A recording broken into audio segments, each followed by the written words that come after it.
هلا حبايبي، شلونكم؟ شخباركم؟ ان شاء الله بخير. اليوم رجعت لكم بفيديو جديد وبطبخة جديدة.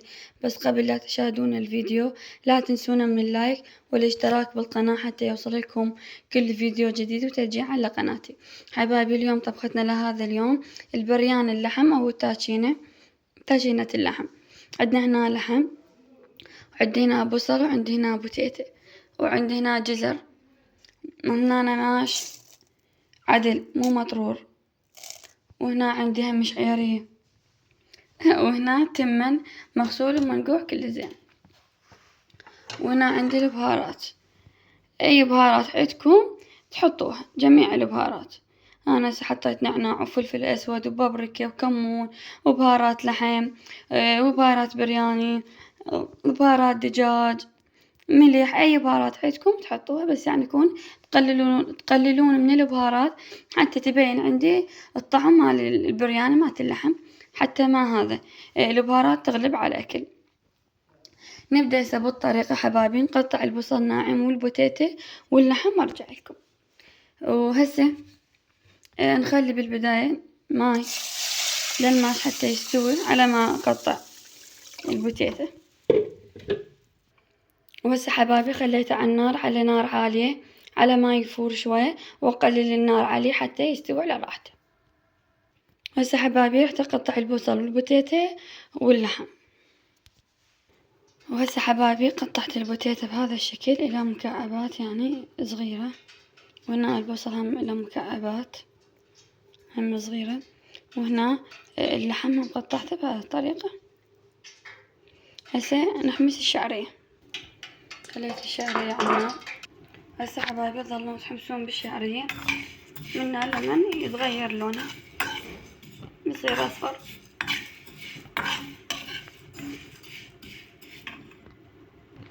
وهنا حبايبي تظلون تحمسون على ما تاخذ شوية لون اصفر. هسه انا اخليها على ما تاخذ شوية لون على ما احمس هسه البوتيتة. هسه حبايبي خليت البوتيتة على النار،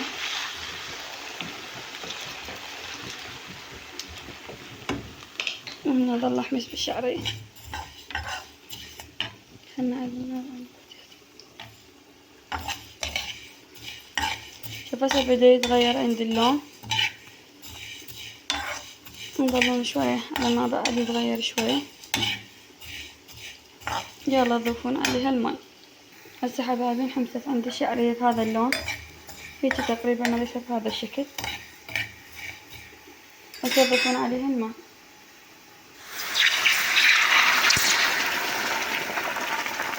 شوفون نسيتوها، تحلون النار وتغطوها على ما شوية تستوي. وهنا عندي حمص بالبوتيتة على ما شوية يتغير لونها تستوي.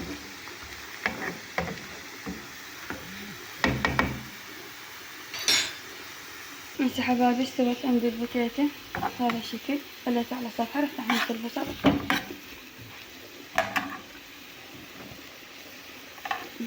ظلوا تحمسون بيه من على ما شوية يذبل.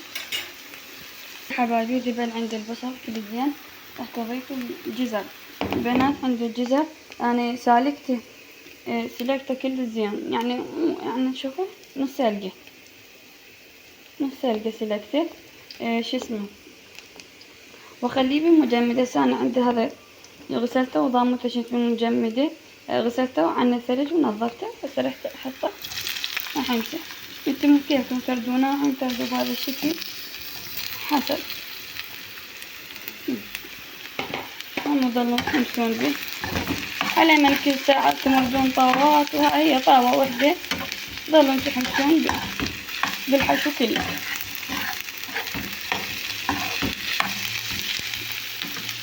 هنا حبايبي بدا عندي الشعرية تنشف. هنا عندي نشفت الشعرية، قلل النار شوية وخلي على نار شوية هادئة، على نار بعد شوية بيها مي. ارد اغطي. هنا شوية ظل متحمسين بالجزر على ما يدبل شوية وينحمر، واضيف اللحم. هسه حبايبي حمصت الجزر خليته يجي بهاي الطريقة. بس هنا اللحم هم شوية حمسنا ودور أغطيهم كل سوق. هسه حبايبي حمست اللحمهم كل زين. صرت أضيف كشمش. هذا الكشمش اختياري، كيفكم تبون تخلون كشمش ما تخلون كيفكم، بس هيك يعني يفتح حموضة شوية بالأكل. تخلون شوية على ما يتفق. هنا حبايبي عندي الماش قريب راح يريد يستوي، خليته يعني نص استواء حتى أضيفه ويا التمن. تشوفونه يعني بعد يعني شوية حبايته واقفة أضيفه ويا التمن. هسه حبايبي بدأ عندي كشمش شوية يتفق يستوي يعني. هم ظليت 50 بيه من هنا لما يتفق كله.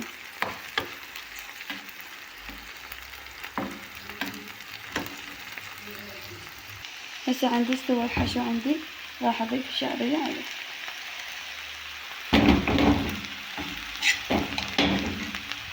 هسه حبايبي ضفت الشعرية وأضيف البهارات. وضلين دمجنهم كلهم سوا.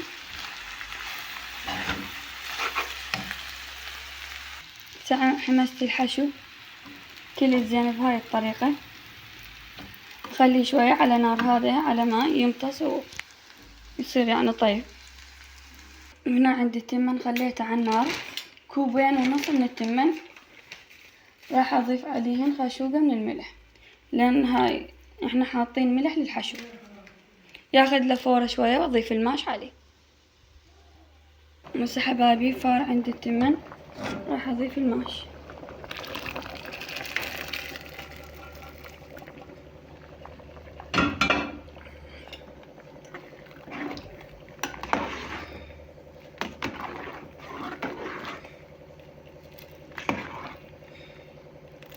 لما يستوون كل زين ونبزلهم. هسه حبايبي استوى عندي التمن كل زين وبزلته بهذه الطريقة. هسه حبايبي حمست بشوية فرقاعة بصل وزيت شوية على ما هذا يتغير لون البصل، وأضيف التمن عليه. هسه بدأ يتغير لون البصل عندي، أضيف شوية تمن. هسه حبايبي ضفت هنا التمن، راح أضيف شوية حشو.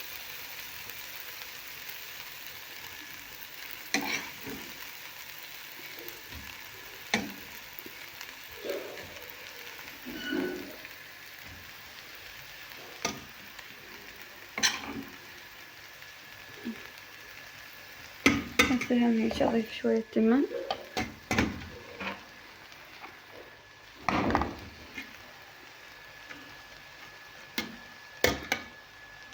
وهنا أضيف الحشو.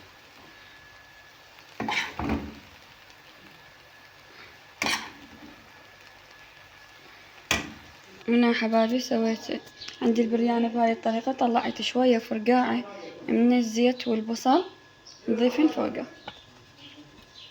ونخليه شوية يتهدر. حبايبي تهدر عندي التمن كل زين. رحت أقلب لكم إياه وشوف النتيجة. وهسه حبايبي كمل عندي بهذا الطريقة. بس بنات ما اوصف لكم الطعم والريحة تجنن والله كلش طيب. حبايبي جربوه وادعولي. يخبل الطعم والريحة وكله مستوي. هيك خليت عليه رشة من الكرفس. بس حبايبي إذا استفاديتوا من هذا الفيديو لا تنسونا من اللايك والاشتراك بالقناة حتى يوصل لكم كل فيديو جديد وتشجيع على قناتي حبايبي. ومع ألف سلامة وسلامكم والعافية.